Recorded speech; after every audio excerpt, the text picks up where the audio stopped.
Welcome to On the Chain. This is Jeff here with co-host Chip. What is going on, Chip? What's going on, everybody? I'll tell you what's going on. Will XRP be adopted for global digital currencies? There's a lot of talk about that, a lot of commotion in the space over digital currencies and the XRP. Now, here's another one, Chip. Can Ripple actually win? We're going to talk about that. Talk a lot more. So if you're ready to kick this thing off, let's go. Welcome to On the Chain. Welcome to Get caught up in that. It's so caught up in that sucker, man. Chain. It's such a nice thing to get caught up in that, Jeff, so it's very, very cool. I just wanted to throw out a quick one to everybody out there as you're joining us, as you're coming in, watching on the rewatch. We're so glad that you're joining us here today, as you guys do every time we're here live streaming. You guys are amazing. If you're enjoying the content that we're putting out, we'd really appreciate your support. We appreciate it very much. Consider hitting that subscribe button. You know where that button is, the red one. Turn on your notifications so you never miss one of these amazing live streams. And if you're feeling extra generous, sending a super chat or subscribing monthly would mean the world to us. If you prefer, you can also go over to the website, check out the website, subscribe over there. I'll tell you what, your support helps keep this channel going, and we can't thank you enough. So thank you all in advance. And Chip, we also have some other plans that we're planning for our members. So special member-only content is in the works, and we're excited when we finally get that all rolled out. We've been working on it for a while. So anyhow, let's get into some of the intriguing stories. Chip, I've been working on an ebook also. So the ebook is coming along. And I'm working on the NFT series. So guys, don't think we're not in the background hard at work and doing stuff. So, we between the two of us, we are making things happen. And it's really a lot of fun too. It's fun, it's creative, and it really makes you go back to a lot of the basics. Sophie, I'm laughing at Sophie's comment here. She says, "Hey, I put money in BitConnect, so BitConnect. So there you go. Guys, drop where you're from, the city, the country. We will flash them up on the screen as we go here.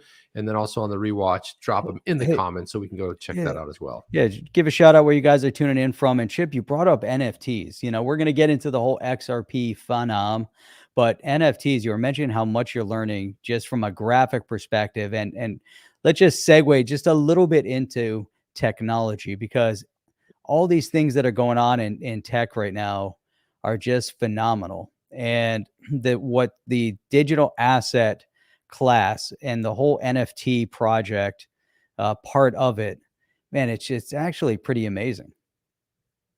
Yeah, it's pretty cool. And it's, when you think about it, it's just like anything else. Whatever you're doing out there, one of the greatest things about, and Jeff and I talk about this really often, but you can sit there on the sidelines and you can talk about one day, someday, and when this happens and when moon and all this stuff, which is great, right? It's fun to speculate and it's fun to dream a little bit, but the bottom line is build something, start building, and that's where when you start actually when you actually start building something, thing is you might not know how to get there. And Jeff and I embarked on this a while back. When I say a while back, I mean a while back. And some things didn't go exactly the way we planned them, and that's just how it is. So one day you're up, the next day you're like you fall in a major hole. You got to sit there and crawl out of that hole, and you try to you brush yourself off, you get back up. But again, as you start doing it, you realize how much you learn along the way, and even like in a week or 2 weeks along that way, you realize, wow, I'm starting to pick stuff up. And it doesn't just apply to digital assets, pretty much everything in life.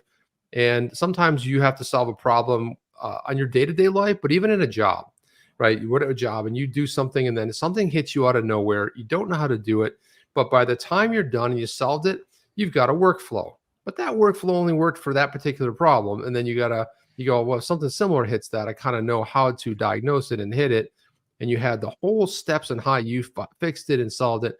And that's the great thing about being a builder, Jeff. Building is amazing. If you guys have, and this is a great topic. I'm glad that we're talking about this. Sometimes you'll be sitting there, you come up with an idea and you say, hey, I wonder if this could actually come to fruition. And don't just sit on it.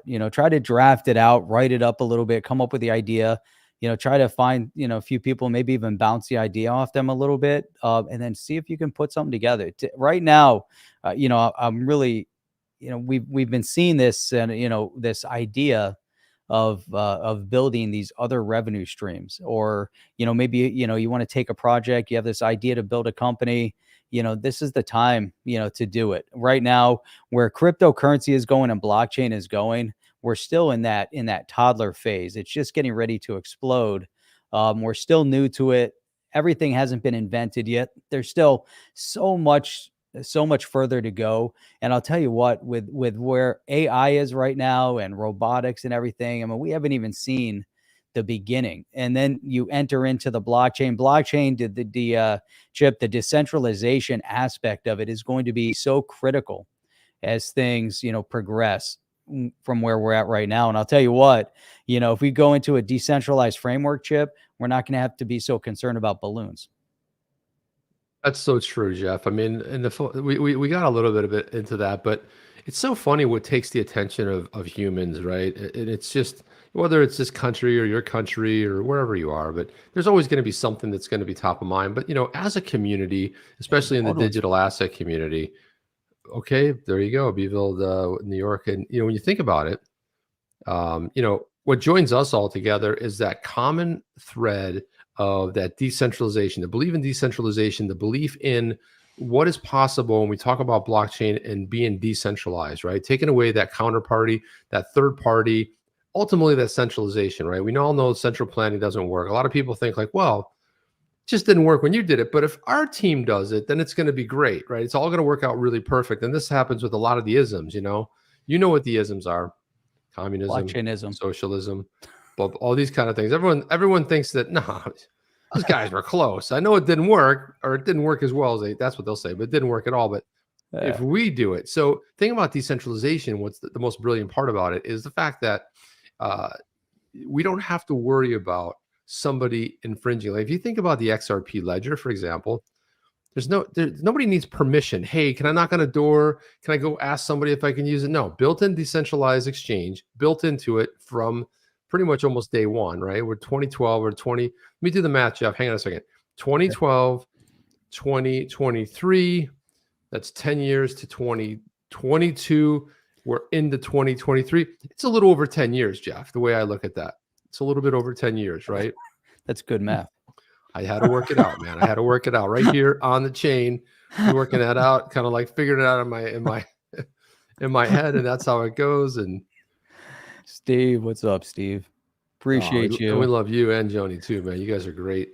John Doe too. Look at John Doe's here. It's like, man, everyone's here today. It's fantastic. John Doe. Everybody's here. I think more exists this balloon story. The fact that we let it float over the U.S. before shooting it down sounds fishy. John Doe, you're onto something. And I said, like, when you think about, you remember that movie Wag the Dog? It's like, go float a story.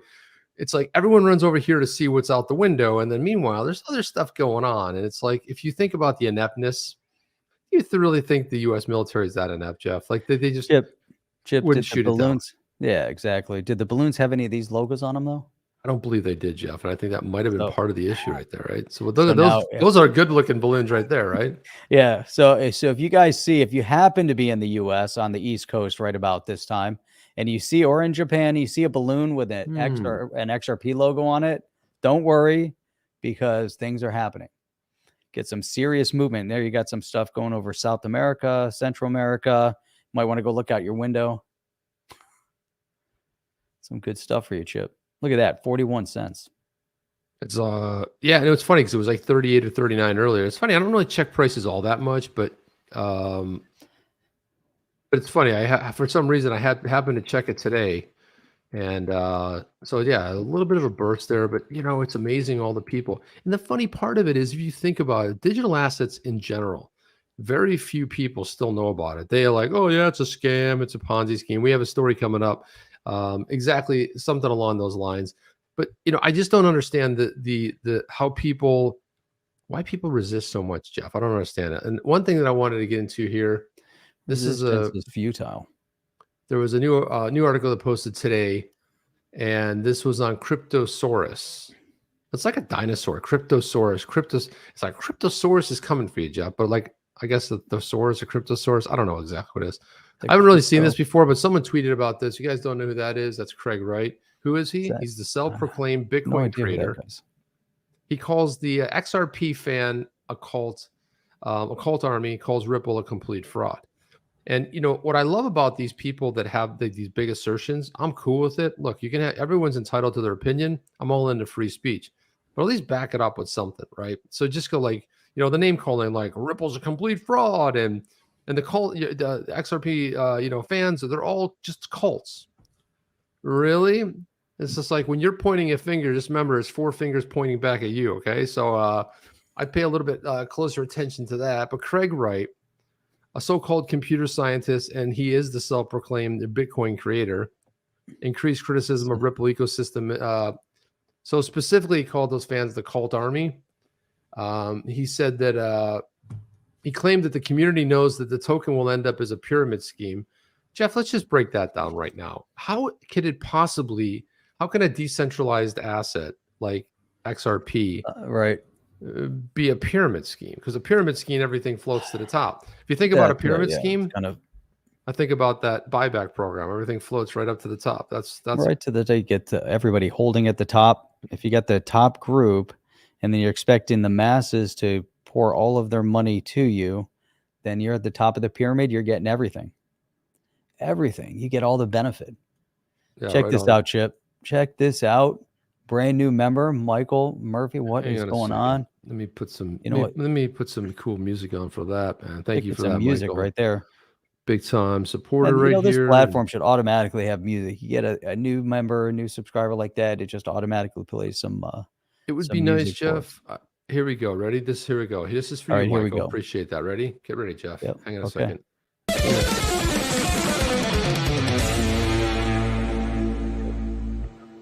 You are rocking it. Rocking it, baby. Beautiful. Love that. Hey, guys. I mean, appreciate that, especially, like I said, everything a little bit kind of helps this channel, helps us. So appreciative of that.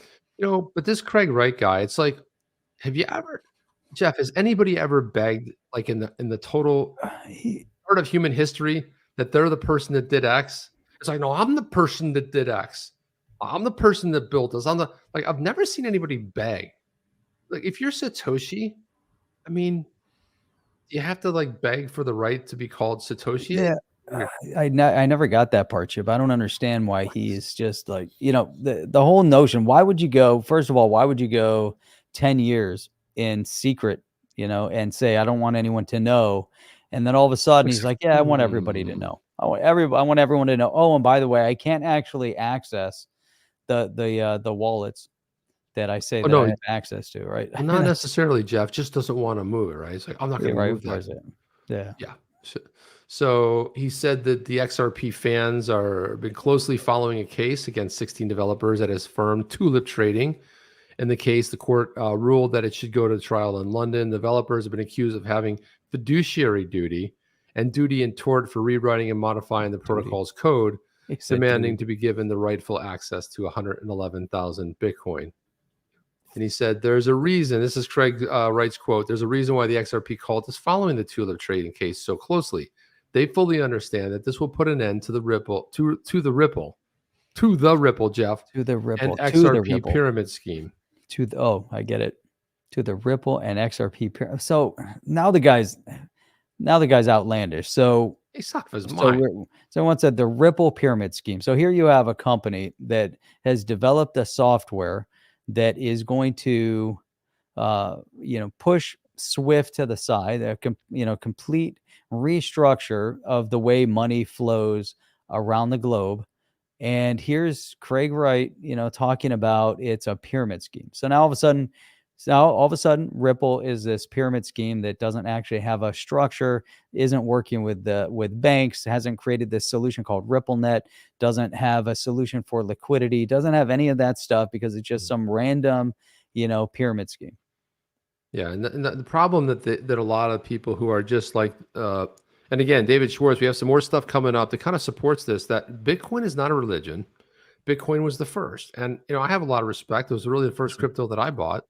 Yep. I have a lot of respect for that because, as the old proverb goes, never forget the man who dug the well, or never forget whatever it came before to pave the way. And Bitcoin paved the way for decentralization. It was the first, and because it's the first doesn't necessarily make it the best.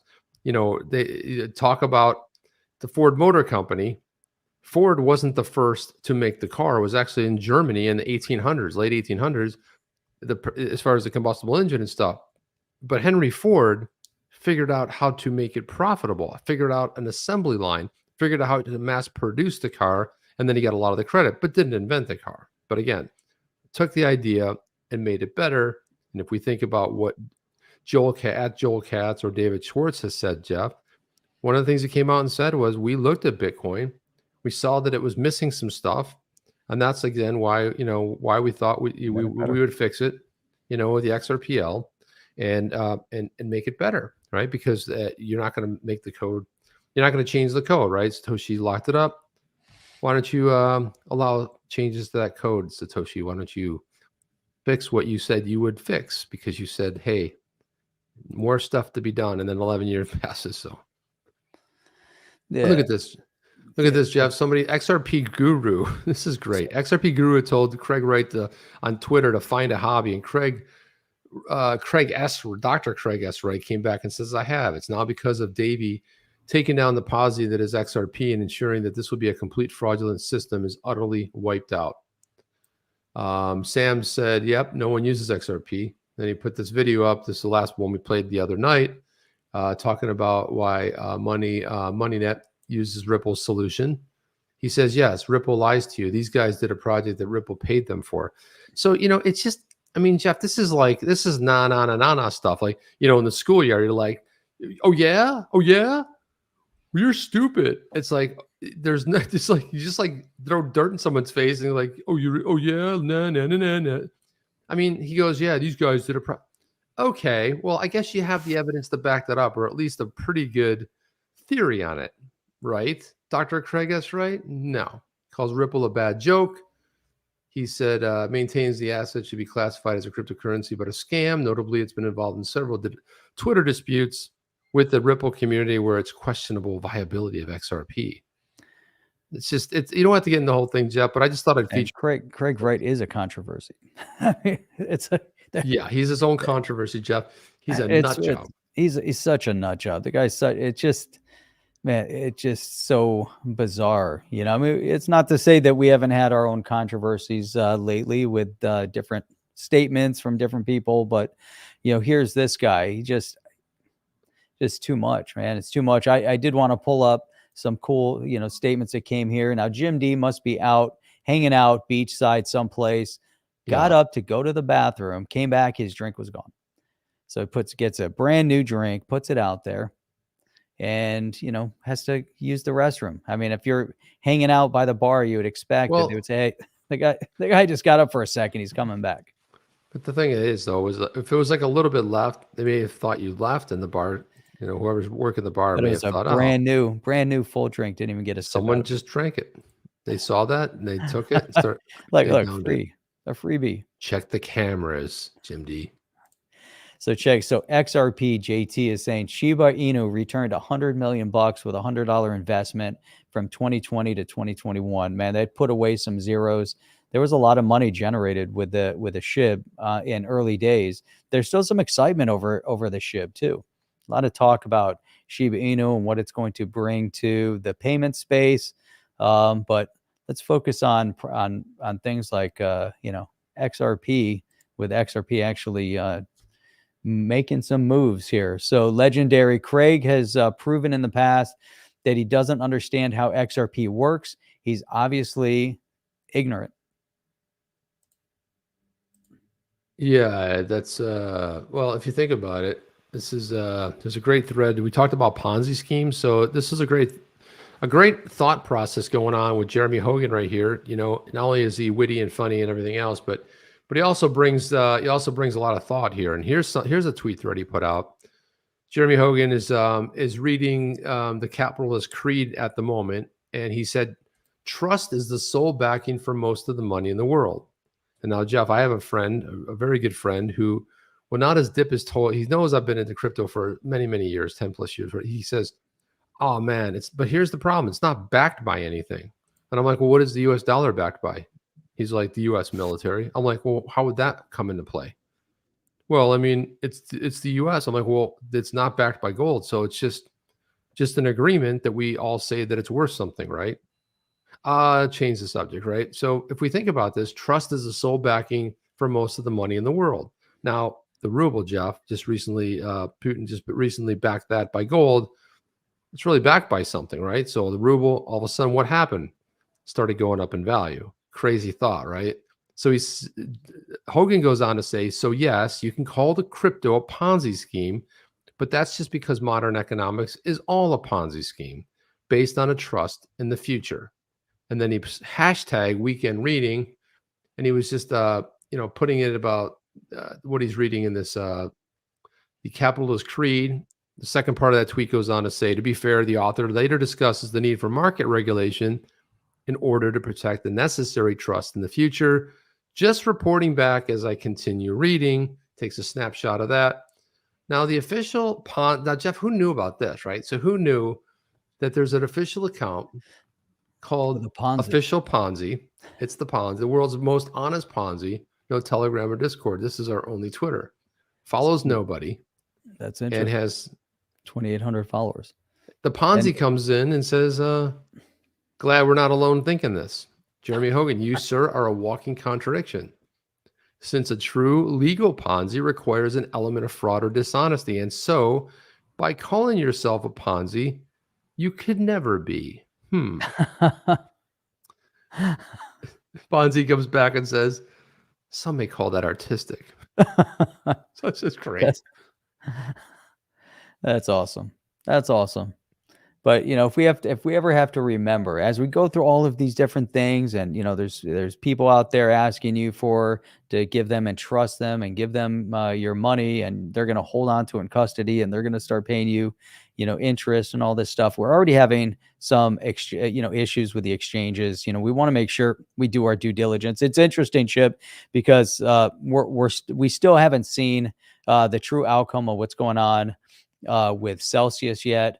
But there is some back talk going on. And I think we saw some tweets coming from Alex Mashinsky talking about how, there was some collusion from what FTX was doing. And we saw that happening. And we saw that whole thing unfold right the days before Celsius started having some turmoil, similar to how CZ had that same discussion with SBF, and then FTX went down.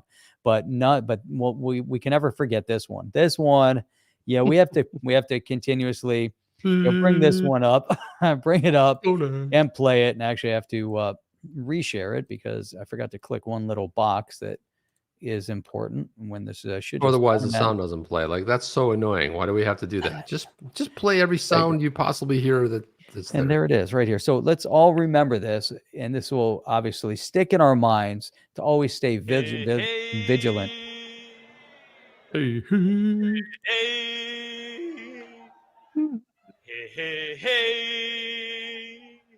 What's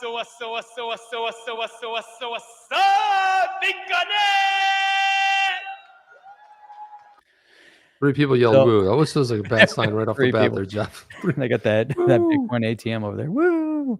There's three of us here. We're fired up. We're so excited. Well, I wanted to play.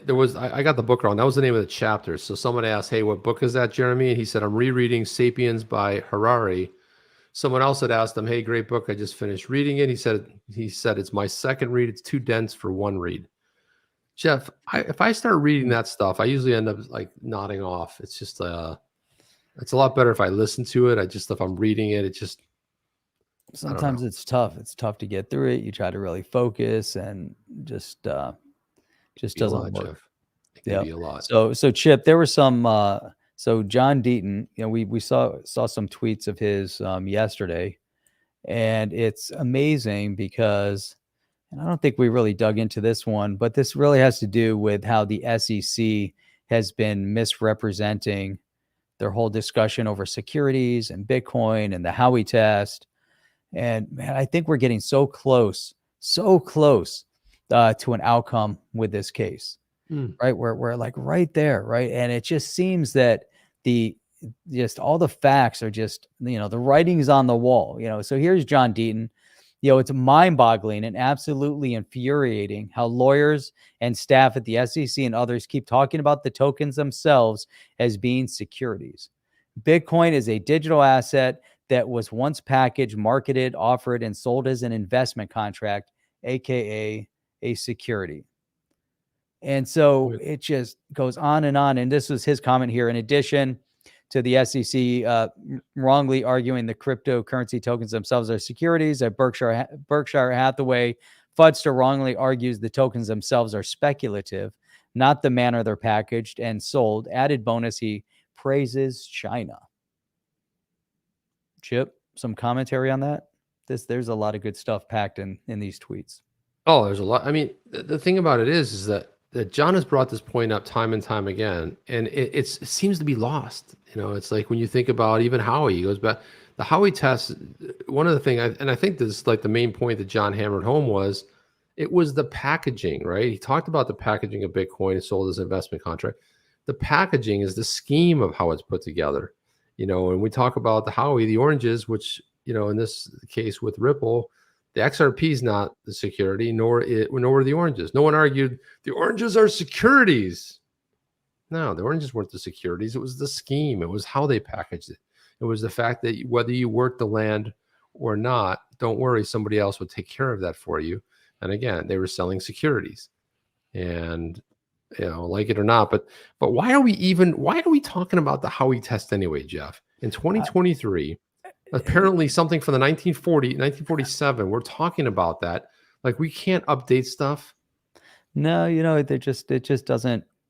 So it just doesn't work, for them to update anything here. Is it just because Bitcoin was utilized by someone as a security didn't turn Bitcoin into a security? Beavers were once offered and sold as an investment contract.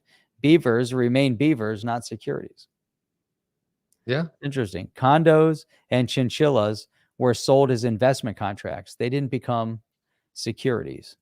So it goes on. If Ripple offered or sold XRP as an investment contract at some point during its history, or even if it does today, it does not make XRP a security. XRP remains digital code. The judge in Library ruled Library sold LBC as an investment contract when it made direct sales. LBC itself remains software code, nothing else. In Library, the judge made clear that his ruling does not apply to secondary market transactions of LBC. What does this mean exactly? It means that LBC itself is not a security. If it was, his ruling would apply to all sales. Chip, where it's amazing how we're able to take what we're seeing here. And we've spent so much time hashing this out. And John just so succinctly analyzes what's happening. We're getting so close to an outcome here, so close to a judgment. And the SEC still, they could look at all this stuff and say, hey, you know what? We made a mistake. Let's settle. They made a mistake, Jeff. Does you really think that's going to happen? I mean, that's if cooler heads would prevail, but not when you're on a mission to destroy people. Well, I'm thinking, maybe they bring Craig Wright in. And Craig Wright can help the discussion a little bit better. He's doing such a bang-up job with the whole Satoshi thing, the whole Bitcoin thing. It would be really cool. You say, hey, come on in. We can sit down. We can have a conversation.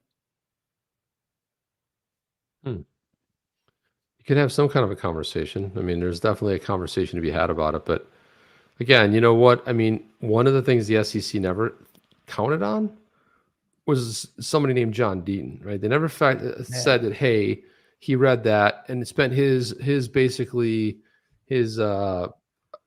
would say holiday time in 2020 figuring out how to respond.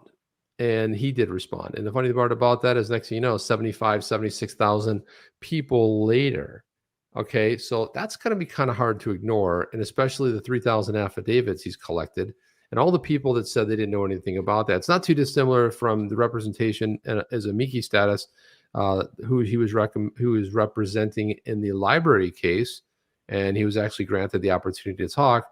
But what came out of that was the fact that even the SEC acknowledged to the judge that the LBC token sold on a secondary market is not a security. That's pretty big right there. Okay. Is it It not? really is. It really is big, So here, he's going into this whole thing with this Lewis article up Let me here. get But Lewis on here, by the way. I've been trying for like a couple months to get him on here because yeah, we really should, So Lewis's article shows that no federal appellate court has ever held that the underlying asset subject to an investment contract transaction is itself an investment contract, and there's no federal case finding a subsequent transfer of that asset to be a securities transaction. This is why the library hearing and clarification was so important, not just for LBC holders, but for all crypto token holders. The SEC can go after direct sales of a token by a promoter, just like they can go after the direct sales of any commodity or asset by a promoter. But the underlying asset is never the security in an investment contract case. And Howey requires a Howey analysis at the time of each offer or sale. This is why I feel confident Judge Torres will deny the SEC summary judgment motion in the Ripple case. But this is gold. I know it's a couple days old already. This came out a couple days ago. it doesn't matter. It's like, But it doesn't really matter, Jeff. And always in the comments, we can count, like Hans Loaded will cut up some segments just to re-release them because not everyone's going to stay around and watch the entire show. And there will always be somebody that jumps there and says old news. I'm like, well, what does it matter if it's old or not? It's like, oh, that happened yesterday. Okay. And what's the point? It's like, this is universal. What John Deaton is saying here, this is universal truth right here. And it doesn't matter if it's 3 years old. It's because it's what's being said that you need to pay attention to. exactly. And so John is saying that, the SEC has to go transaction by transaction, and they're not. So they're arguing that XRP embodies or represents both the common enterprise and the expectation of the profit prongs of the Howey test. So they're looking at everything. They're saying, hey, this is why there was this is why there was an investment contract, because the XRP itself, the asset, is the common enterprise, and also then the expectation of the profit. It's not just expectation of profits, it's the expectation of profits from the work of others, from that Correct. common enterprise, right? So it's amazing, as we get in. So here, Hester Peirce is saying, admitted that our colleagues at the SEC perform a shorthand analysis and focus on the token itself instead of the circumstances surrounding the offering and sale of the token, i.e. the contract, transaction, or scheme. So here he goes on and says that John was saying that in his brief, he said the SEC was analytically lazy, and its so-called shorthand constituted an unconstitutional shortcut violating 76 years of case law. We must fight the SEC's overreach and its attempt to exercise jurisdiction in secondary markets. And Chip, this is another perfect example. So here's Hester Peirce, and she's been a fan and supporter of cryptocurrency, but yet she sits quiet, right? While they're, according to John Deaton here, is that it's a lazy way of analyzing, right? And it's unconstitutional. So she's just admitted that they're doing something that's unconstitutional and violates 76 years of case law. Yeah, but Jeff, you remember that. I think every time you hold a belief, you can hold on to it tightly or loosely. I held on to a tight belief that Hester Peirce, given her the title of Crypto Mom, was misguided. But really, I think what turned my thinking around there was when she came out with the safe harbor, right? And the funny thing about it is that the SEC does not necessarily have anything to do with passing any legislation, but the fact that somebody who's a commissioner, been with the SEC for some time, authored a way, hint, hint, hello, wink, wink, Congress, this is how we could get a path. Give somebody 3 years from a brand new project to fully decentralize, because it takes a little bit of time, and it kind of breathes to, or it speaks to the whole idea that some projects, when they first started, might not be decentralized. And I kind of came around on my thinking, Jeff, because if you watch early shows, I was kind of a real big critic of hers. But then I started realizing she got a lot of unfair incoming.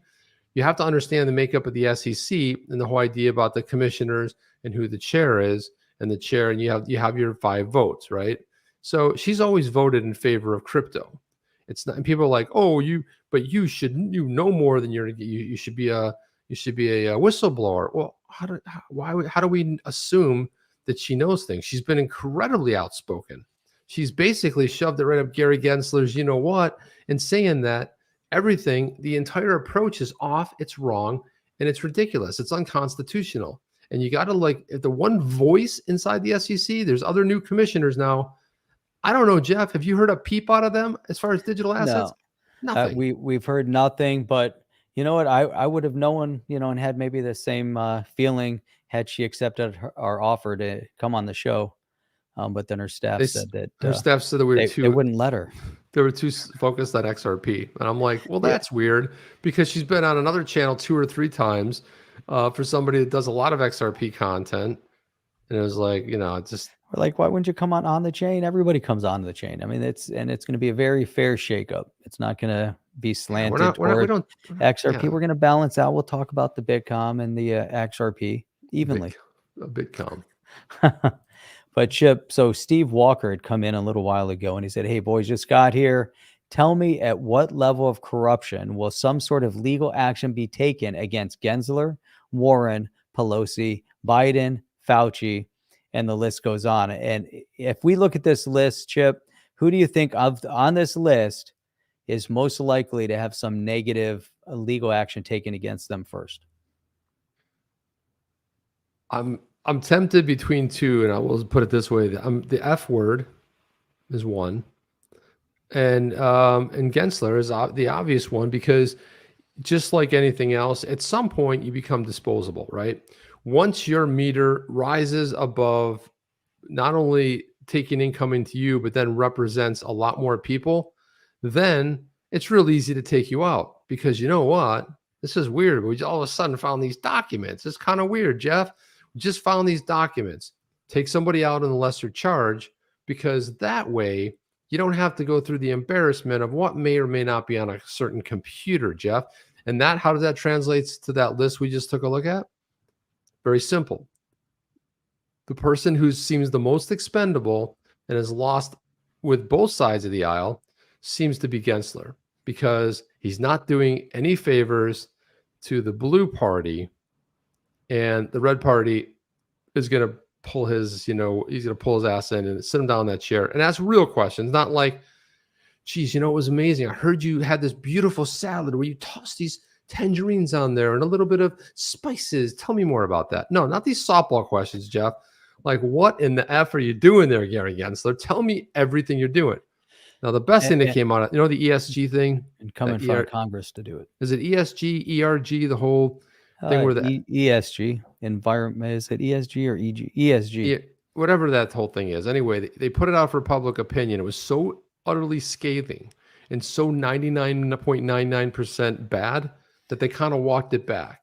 And what does that mean? It means that there has to be an outlet for this, Jeff. There has to be some goodwill. There has to be somebody willing to kind of go along. And if 99% of the people are bad, you have no other choice but to say, the timing's not good. We'll pull it back in, because you remember when Senator John Kennedy said, when he called Gensler Daddy G, are you their daddy? Are you their daddy? Then why do you act like one?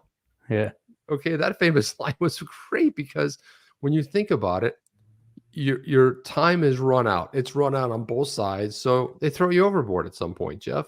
And I think the time is now. The time is now. I agree. I think I agree with you.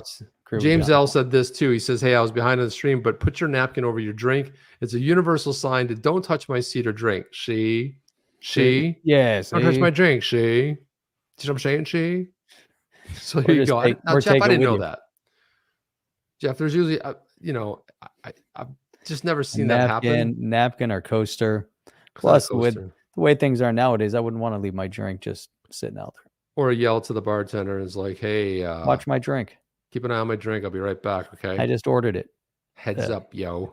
Yeah. And the bartender just threw it there. Come on.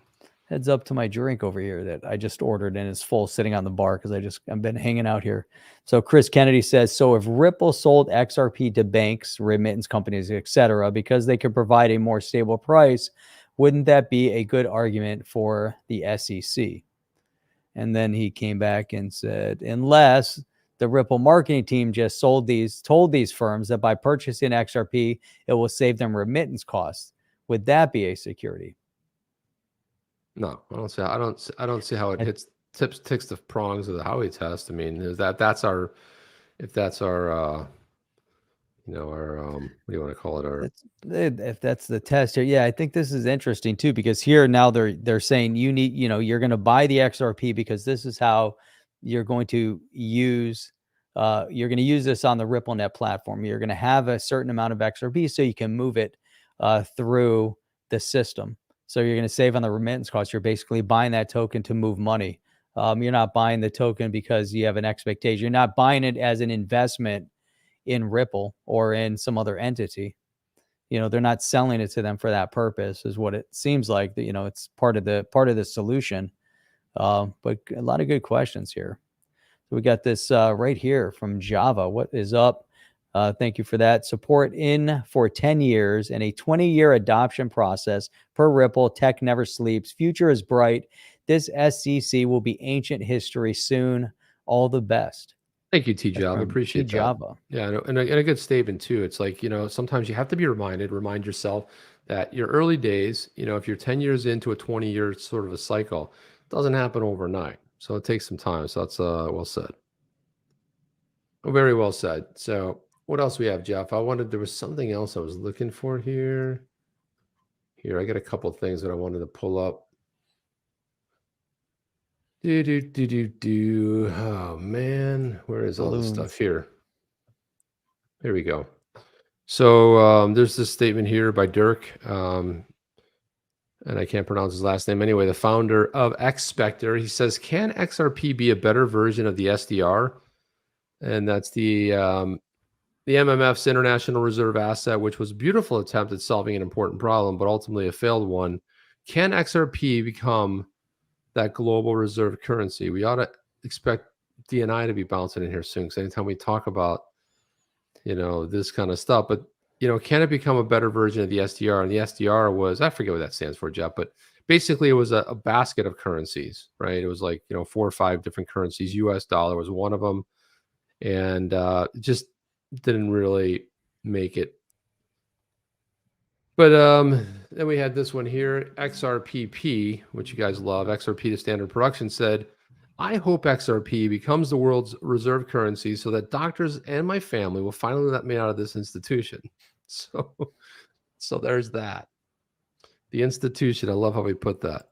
You know what? We're just a cult, Jeff. It's all, at the end of the day, it's just a fun little cult. That's all we're doing here, just kind of hanging out. Man, we love the cult. Jeff, the balloon you mentioned? You talked about that balloon earlier. There's a lot of cool balloons floating overhead. Well, check this out. This is interesting because I want to show you. This is the moment that they actually did. I guess it was out over the ocean. They actually shot it down, right? It popped just like a balloon would pop. And this was the actual the moment of impact. You can see there's whatever the spy thing was on it. And this is from Stu Alderati. And he said, "Here's a just released photo of the SEC's misguided case following 2 years of Ripple's relentless defense." Boom. Boom, boom, Jeff. Beautiful. Gotta love that. Coming in with a little bit of humor, but he's actually spot on, man. I mean, misguided. It's beyond misguided. It's beyond overreach. It's just an absolute pathetic show of yet another government regulator who's gone rogue and outside of any sort of clarity that we're supposed to have, and just making everything open to interpretation of that one guy called Gary Gensler. Of course, he's not the one that started it, but he was the one that said he would finish it when it came to the Ripple case, Jeff. Jeff, you there? Hello? I'm here. Okay. I just wanted to see if you're still there. There's your guy. There's your guy. Gary G. Gary G. What's up, Gary G? Trying to find something here. Right, when you're looking for that, I'm going to hit this story. You mentioned this about Alex Mashinsky. Oh, yeah. Who was always kind enough to come on our program, just a little podcast here. So Grin Spicket put this out. Breaking news. Coinbase exec believes that Sam Bankman-Fried was behind the STE DPEG that led to the implosion of Celsius and 3A Capital. Alameda wallets were previously linked to USTC and Luna, Lunk and Luna, the 1.0 DPEG. You see a pattern here?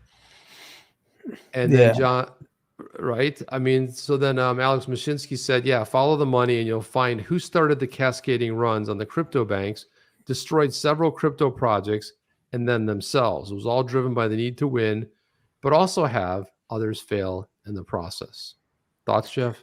Yeah, I think that was definitely a part of it. And we saw when we saw SBF come out, and he pulled the same thing that CZ pulled when there was some turmoil, like he's saying, there were some things going on, and then SBF said, and there was talk, and they were going to invest in Celsius, right? They were going to buy the debt.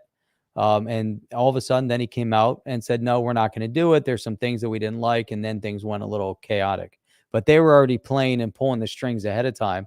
And that's the exact same outcome that we saw with CZ, And so there were a lot of games being played at that point, at a very high level with other people's money. But in this scenario, as we've talked about, before, I believe that there were some government ties, and hopefully, that comes out. Maybe we'll never see it. But Jeff, I wanted to bring this one up because this was an exchange with Kennedy, and I think I got to the right clip here. And the exchange with Kennedy and Daddy G, which is why we call him Daddy G, and you're wondering. Look, I don't mean any disrespect to you. I followed your career.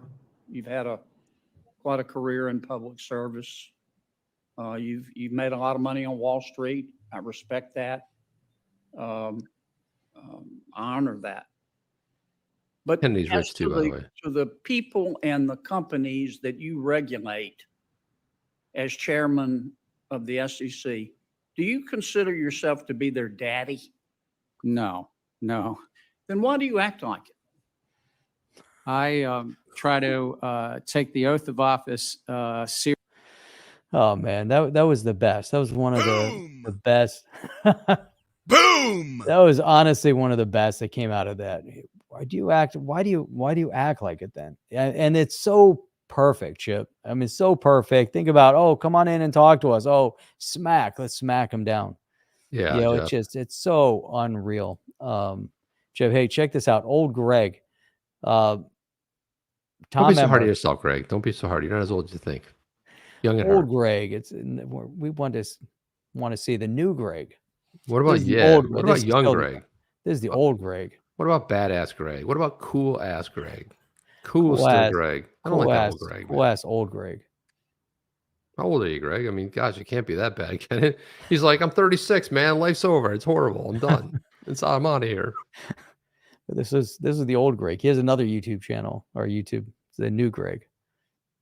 But did Tom Emmer take a stand before that XRP is not a security before the lawsuits when he was on the show? And if you guys haven't seen Tom Emmer, go back and do a search on search it up, look for Tom Emmer, go to onthechain.io and search up Tom Emmer, and then you can see him. But yeah, I think was that before? Did we have him on before the whole? No. It was actually after. I believe it was 2021. So I have to look that up. Maybe 2022. We can look it up. It's on thechain.io. You go to the tab that is listed as interviews. Yeah, you can always throw that up there, Jeff. We can look, and that's a cool thing too. You can actually see when it did play. Yegish Mirzoyan. Oh, what's up? That's our buddy. That's our pal, man. That's our pal from Miami. Yeah, remember we hung out. Yeah, we hung out. We hung out in Miami. Yeah, what's up, man? Yes. And I tried so hard to pronounce your name, man. I gave it my best shot, and you're like, call me whatever it was, Ted or Bob or something like that. So like, I'm kind of just distracted, but hey, it's good to see you, man. Hey, we had a great time hanging out in Miami with Dirk and a lot of cool people hanging out there. Blockchain Baker and Blockchain Baker. XRP. Did I say blockchain banker? My God, Jeff. Another misspeak. Who's keeping track of all these? It's bound to happen. Blockchain Banker. It's a lot of show. Go check them out. It's a really cool show. Blockchain Banker. XRPP, the Standard Productions as well. Gary's like a kingpin. Well, in his own mind, he's like one. But to anybody else, he's just a moron. I mean, let's put it that way. Yeah, that's true. That is very true. Well, I think used to. I don't think does anymore. Yeah, not anymore. But music bags. Who qualified the Ripple v SEC case? No one. Gary, give me your money, Gensler. Man, he had an opportunity. He could have said, hey, we're done with it. We're going to move on. And he didn't. If we Kept have to going. make a copy of that clip, so we that's got to be something we play often about who's your daddy. Do you think you're their daddy? No. your daddy? No. We're Why do going you to make act a like clip it? of this. We Make will a make clip of that. It's just the greatest thing ever. So I wanted to get into this. This is XRPP. He's bringing it. So this right here, he put this up. He goes, XRP standard production says, I don't know who's programmed ChatGPT, but it's clearly biased against the XRP community. So here's how the chat went. XRPP, ChatGPT, what's something the Bitcoin community can improve? ChatGPT said, sorry, I can't criticize a particular cryptocurrency community. Then XRPP said, well, ChatGPT, what's something the Ethereum community can do better? And then ChatGPT came back and said, seriously, man, I cannot criticize a particular cryptocurrency community. If I'm critical of the Ethereum community, it would seem as if I'm biased. And that goes against my coding. And then XRPP said, okay, well, ChatGPT, what's something that the XRP community can improve? And then he says, oh, Christ, where to begin? For starters, that dumbass buyback thing. Also, what's up with the cartoon bear riddles and all that shit? And then it being backed by gold. What in the actual F? And then one account that always says or posts satirical shit, which really is just fake news, satire my ass. And also ... So yeah, you got to love the satire when it comes to but if you guys want to know, and I sent you an article today, Jeff, of why it's summing everything up about ChatGPT, but it is programmed. Remember, AI is as good as the training. If you train it to be a left-leaning, then it's going to give you left-leaning stuff. If you say, hey, tell us about the current president, it will glowing remarks and outstanding and everything. Tell us about the previous president. I'm sorry. Or, it's like just rips a new one. So it's just like, you got to, it's not a thinking thing. It's based on it's being trained at, it's called machine learning. So, so there you are, Jeff. I thought that was something we could. Well, actually, I just typed it in, and it's actually giving me a long. I could say the top six things that the XRP community can do to improve. All right. So number 6, responsiveness to criticism. Is that ChatGPT said that? Yeah. Addressing legitimate criticisms and concerns about XRP in a transparent and responsible manner to maintain public trust and confidence. Number 5, transparency and communication, improving communication and transparency within the community and with the broader public to build trust and credibility. Number 4, development, encouraging and supporting the development of new applications and use cases for XRP to expand its capabilities and versatility. Number 3, community engagement, building a strong and active community of XRP users and supporters through regular events, online forums, and social media. Number 2, adoption, encouraging the wider adoption of XRP as a medium of exchange and payment to increase its use and value. And number 1, top 6 things that the XRP community can do to improve: education. Educating the public about XRP, its uses and benefits to increase awareness and understanding of the technology. That's right from the words of the AI. Amazing. It's pretty generic, but those are good points that would apply to almost any cryptocurrency or any particular thing. But again, it's kind of what it is. But speaking of Tom Emmer, Warren Davidson, Darren Soto, and French Hills, also Patrick McHenry, Cointelegraph put this article up that said London has the highest level of crypto preparedness to attract enterprise and startups, according to analysis of 8 key data factors. Do the results of this research surprise you? They've been pretty forthcoming in saying they really want London to become that Silicon Valley, what the Silicon Valley was to tech, in the 80s, 90s, and 2000s. They want the 2020s to become that for blockchain and digital assets and that. And so I just I wanted to make sure I hit them up. I put this tweet out saying, hey, are we going to wait for other countries to attract enterprise crypto startups? Come on, Congress. The time is now to provide crypto clarity in the U.S. Stop the overreach of the SEC. And I did tag Warren Davidson, Tom Emmer, Patrick McHenry, Darren Soto, and Rep French Hill. So far, what did I hear back? Friar Dragon. Well, some are trying to protect, reps are trying to protect us from crypto as they're all scams. Corporations like Samsung are falling for scams like VeChain. That's one man's opinion, okay?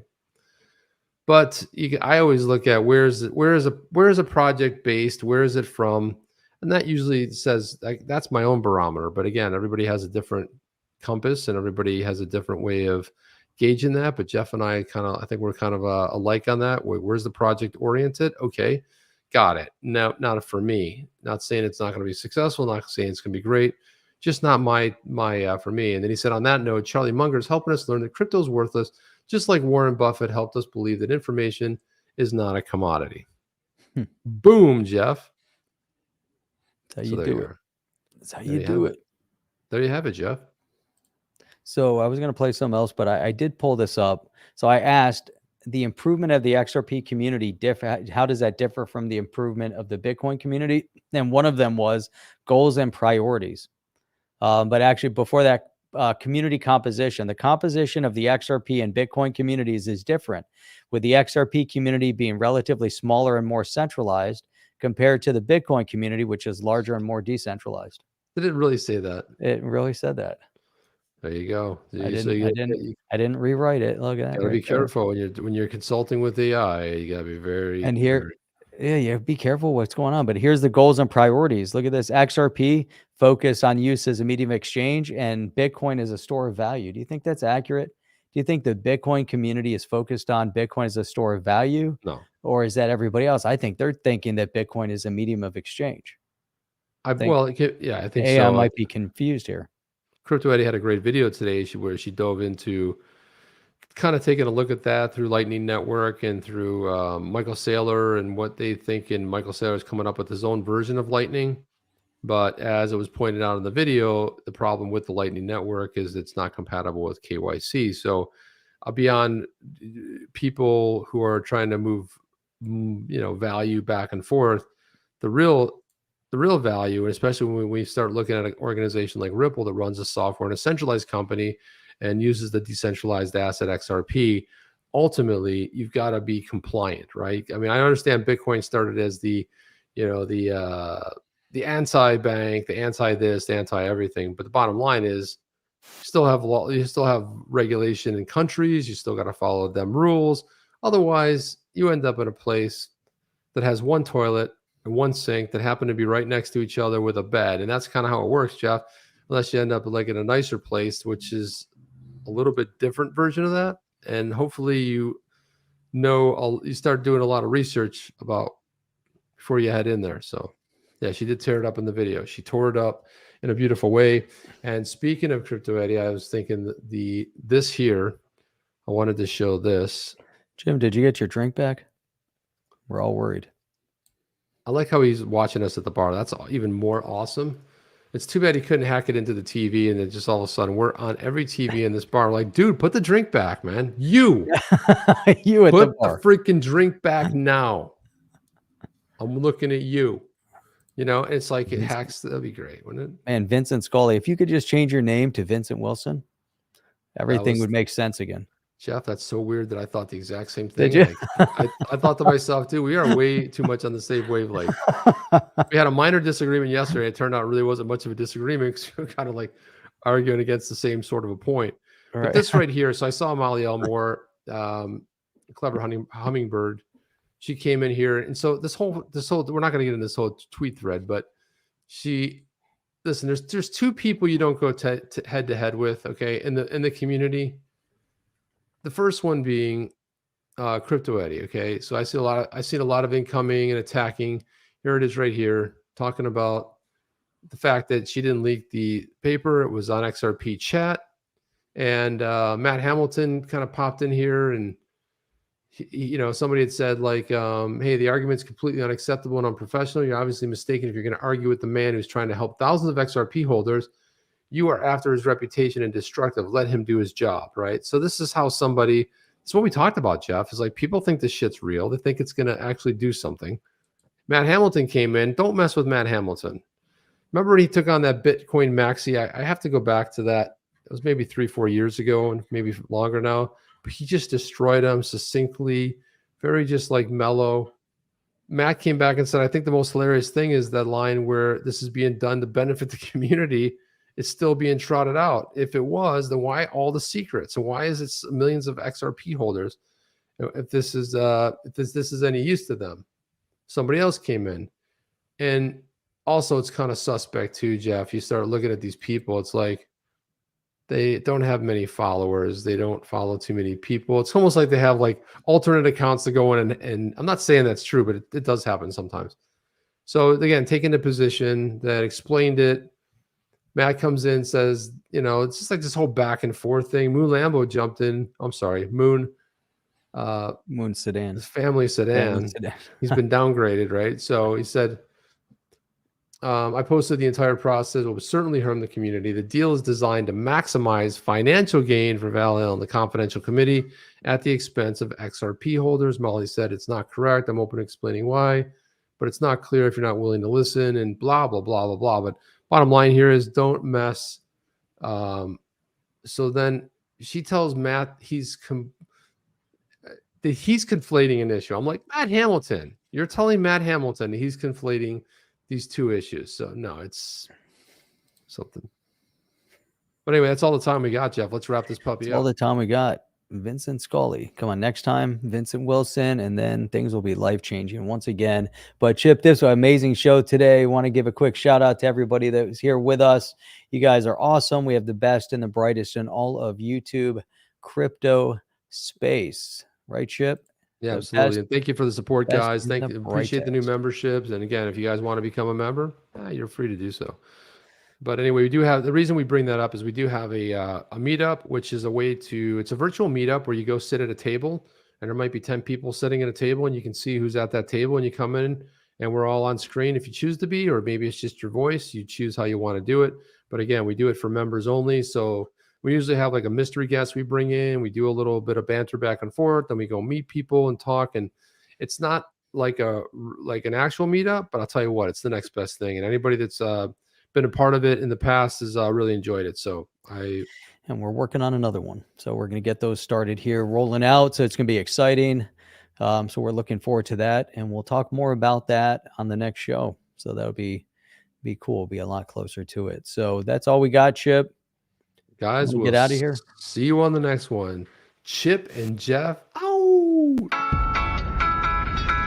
Are you down with OTC? Please like, subscribe, and click the bell to be notified when the next video drops.